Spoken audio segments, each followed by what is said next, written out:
ሰላም ጤና ይስጥልን ቤተሰቦች እንዴት ናችሁ? ዛሬ እነዚህ በሬዎች ከገቡ ወር ከ10 ቀን አካባቢ ላይ ናቸው። ስለዚህ አልቤንዳዞል እንሰጣቸዋለን። አልቤንዳዞል ማለት ይሄኛው ኪኒን ነው። ለዲወርም ነው የሚጠቅመው። ከውስጣቸው ያለውን ጥገኛ ማስወገድ ነው። ለምን ይጠቅማል የሚለው ልንገራችሁ። አንደኛ የሚጠቅመው ይሄኛው ለጋስትሮኢንተስቲናል ጨጓራ ውስጥ ላሉ ጥገኞች እንዲሁም ደግሞ አንጀት ውስጥ ያሉ ጥገኞችን ሙሉ ለሙሉ ይሄኛው መድኃኒት ያጠፋል። እነ ሄሞንከስን የመሰሉ ምናልባት የከብታችሁን ታውቃላችሁ። ሄሞንከስን ኦስትራቴጂያን እነዚህ የመሰሉትን ያጠፋል። ሌላው ደግሞ ሳምባ ላይ እነ ዲክቶካለስን ያጠፋል። ሳምባ ላይ ያሉ ጥገኞች አሉ። ሌላኛው ደግሞ እሱኛው የሚያጠፋው የኮሶ በሽታ የቴት ወርም የምንለው ለነሱ ይሄኛው ይሆናል። ሌላኛው ደግሞ በጣም ያደጉ ወይ ደግሞ አዳልት ስቴጅ ኦፍ ፋሾላ የምንለው ጉበት ላይ ያለውን ፋሾላዎች ምናልባት ጉበት ስትበሉ ጉበት ውስጥ ስትቀዱት ቅጠል የሚመስለው ጥገኛ አለ። እሱኛውን ቅጠል የሚመስለውን አዳልቱን ትልቁን ነው የሚያጠፋው። ፑፓውን አያጠፋም። ትናንሽ የሆኑትን አያጠፋም። እሱኛው መድኃኒት ሌላ ነው። ስለዚህ ይሄኛው የሚጠቅመው ለዛ ነው። ሌላ ደግሞ ለእርጉዝ ላሞች እርግዝና ከያዙ 45 ቀን በታች ከሆኑ ይሄ መድኃኒት አይሰጥም። ለምን? አቦርሽን ሊያመጣ ይችላል፣ ሊያስወርድ ይችላል። ስለሆነ ለላሞች የምትጠቀሙት እርግዝናቸው ከ3 ወር በላይ ከሆነ ይሄኛውን ኪኒኒ መጠቀም ትችላላችሁ። ሌላኛው ለወተት ላሞች፣ ለበሬ፣ ለጥጆች ለሁሉም ይሆናል። ሌላ ደግሞ ይሄኛውን ኪኒኒ ከሰጣችሁ በኋላ ለበሬ ከሰጣችሁ በሬውን ማረድ ከፈለጋችሁ 72 ሰዓት ወይ ደግሞ ከ4 ቀን በኋላ ስጋውን መብላት ትችላላችሁ። 4 ቀን የወተት ላሞች ይሄኛውን ከሰጣችሁ በኋላ 14 ቀን ወተቱን አትጠቀሙትም ማለት ነው። 14 ቀን ወተቱ ወይ ለጥጆች መስጠት ትችላላችሁ፣ ወይ ወደ እርጎ መቀየር ትችላላችሁ፣ ወይ ደግሞ ቺዝ ማውጣት ትችላላችሁ፣ ወደ ቅቤ መቀየር ትችላላችሁ። ለ14 ቀናት ወተቱ አይጠጣም። ስጋ ግን 4 ቀን ብቻ ነው። ስለዚህ እነዚህ ለዚህኛው ጥቅም ይውላል። ጥቅሙ ምንድነው? ለውስጥ ጥገኛ ለሳምባ ላይ ላሉ ጨጓራ ውስጥ ላሉ እንዲሁም ደግሞ ኢንተስቲኒ ይሄ አንጀት ውስጥ ላሉ ሁሉ ይሆናል። አንዱን ኪኒኒ ይሄኛውን አልቤንዳዞልን ይሄኛው ማለት ነው። አንዱን ኪኒኒ 2 መስጠት እንችላለን።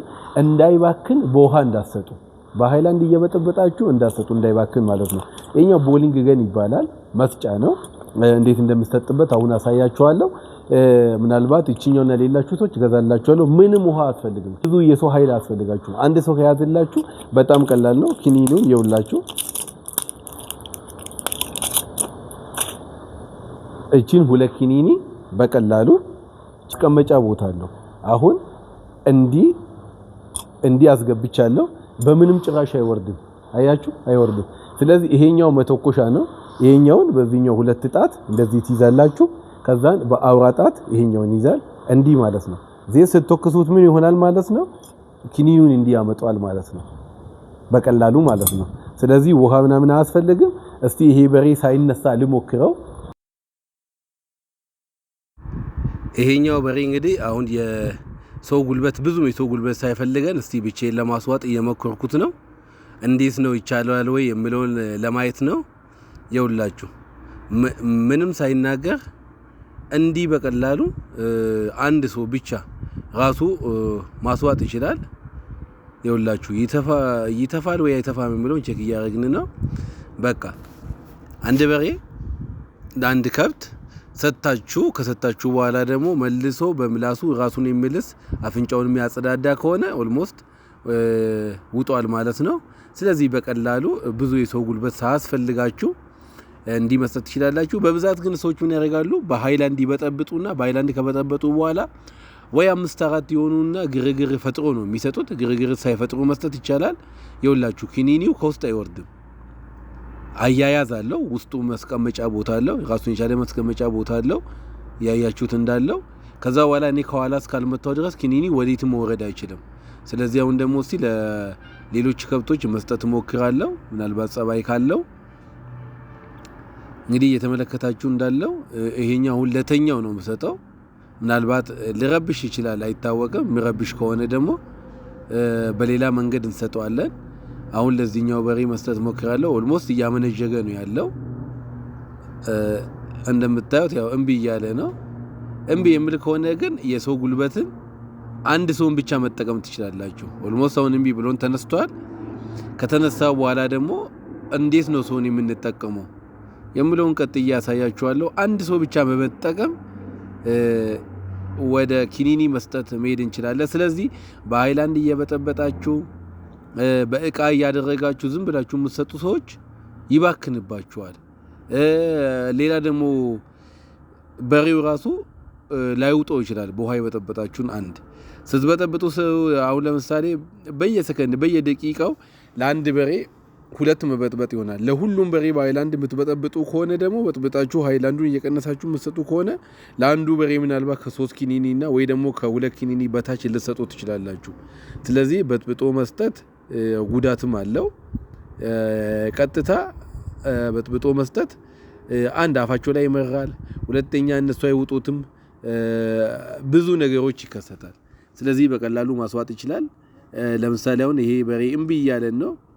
በአንድ ሰው ጉልበት ብቻ አፍንጫው ውስጥ በመቆንጠጥ አሁን ይኸው አፍንጫው ውስጥ ቆንጥጠናል። በጣም ስስ ብልታቸው እዚህ ጋር ነው። አፍንጫቸው ከተቆጠጡ ወዴትም መሄድ አይችሉም። እኛው ማኑዋሊ በእጅ ነው ያዝነው፣ ግን የአፍንጫቸው መቆንጠጫ በሕክምናው ዓለም አለ።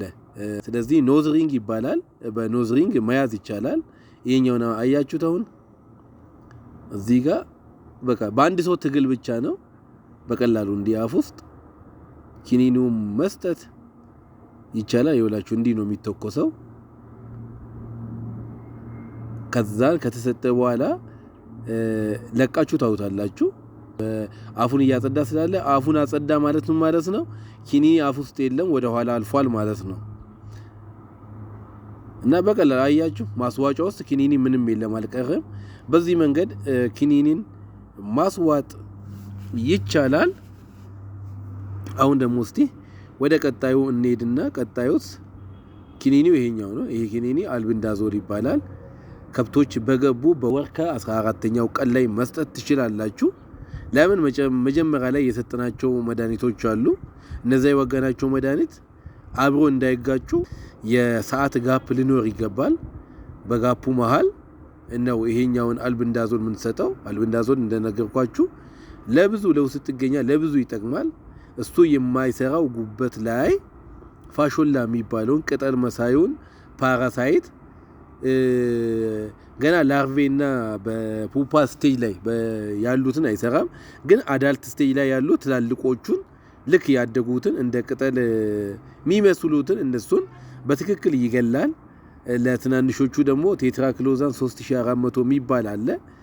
ቴትራሚዞል አለ። ብዙ አይነት መድኃኒቶች አሉ እሱን ደግሞ የሚያጠፋ። እሱን ደግሞ በዚህኛው ቀን በ14ኛ ቀን መስጠት ትችላላችሁ። ሌላ ደግሞ እዚህ ጋር ያለውን ትግል ይዩት። ይሄኛው በሬ ከተያዘ በኋላ በጭራሽ አፌን አልከፍትም እያለ ነው። አንዳንድ ጊዜ አፍ ማስከፈት በጣም ይከብዳል። ዞሮ ግን በቀላሉ መስጠት ይችለናል። ስለዚህ ብዙ ትግል አያስፈልግም። ብዙ የሰው ብዛትም ስለማያስፈልግ በዚህኛው መንገድ መስጠት እንችላለን። ይሄኛው ደግሞ እስካሁን ከሰጠናቸው ውስጥ ትንሽ ከበድ የሚል ይሄኛው ነው። ትንሽ ጸባይም የለውም። ይኸውላችሁ አሁን ትንሽ ለሱ ለመስጠት እየሞከርኩ ነው። በአንድ እጄ ይዤዋለሁ። ያው ስስ ብልታቸውን ከያዝን ወዴትም አይሄዱም፣ ግን በቀላሉ ነው የወሰደው። አንዳንድ ጊዜ በጣም ይረብሻሉ የተባሉ በሬዎች ሕክምና ላይ ደግሞ ብዙም ላይረብሹ ይችላሉ። ሌሎች ከብቶችን ካዩ ወይ ደግሞ መኖ ሲሰጡ የሚረብሹ አንዳንድ ቦታ ሕክምና ላይ ደግሞ ጥሩ ጸባይ ይኖራቸዋል። ይሄኛው አሁን አንድ ረባሽ የተባለው በሬ እሱ ነው። ዞሮ ግን በቀላሉ ነው የሰጠነው። በአጠቃላይ የዛሬ ኪኒኒ የማስዋጥ ጉዟችን ይህንን ይመስላል። ስታስውጡ እንዲህ በቀላሉ አፍ ውስጥ ይገባል። አፍ ውስጥ ከገባ በኋላ እስከ መጨረሻ መግባቱን ቼክ ታደርጋላችሁ። ከዛ በአንድ እጃችሁ ጠቅ ካደረጋችሁ ኦልሞስት ይኸው ተሰጥቷል ማለት ነው። ኪኒኒም ውስጥ የለም። በቀላሉ እንዲህ ማስዋጥ ስለሚቻል ኪኒኒ ስታስውጡ ማስዋጥ ከፈለጋችሁ እኔ ማናገር ትችላላችሁ። ማንኛውም የሕክምና አገልግሎት ልሰጣችሁ እችላለሁ። እንዲሁም የምክር አገልግሎትም ሰጣችኋለሁ። በአጠቃላይ ዛሬ ውሎ ይህን ይመስላል።